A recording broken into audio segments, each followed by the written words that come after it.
Ayan guys, showing our lifestyle ng mga OFW dito sa abroad. Ayan, kararating ko lang galing sa trabaho guys. Ngayon, magluluto na naman ako ng aking agahan kasi hindi pa ako kumain na umuwi. Ayan. So, nag-night shift ako. So, ayan. So, yan guys, ang aking lulutuin na agahan. Chicken hotdog, luncheon meat, at ayan, nagpapainit na ako ng leftover kong sunflower oil para dito lang natin iluto ito. So yan guys, pagkatapos ng trabaho, nandito na kami diretso sa kusina para magluto ng aming agahan. Ganyan kami mga OFW guys. Walang kasawang trabaho.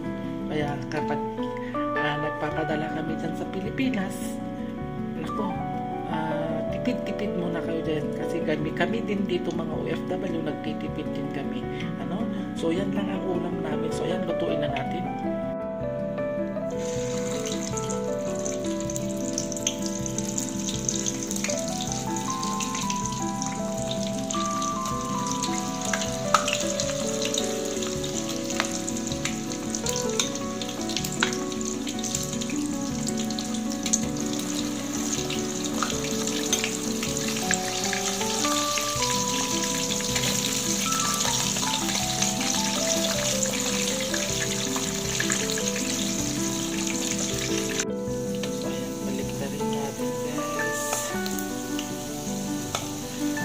Ibibigay natin kay Mark yung iba.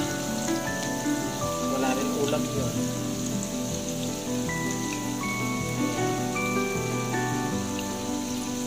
At saka yan yung naluto ko. Then magtitip na tayo ng gatas o tea ng ating breakfast. So yan na guys, ready to eat na. Kain na ako ng agahan. Yan ang aking ulam. Thank you for watching.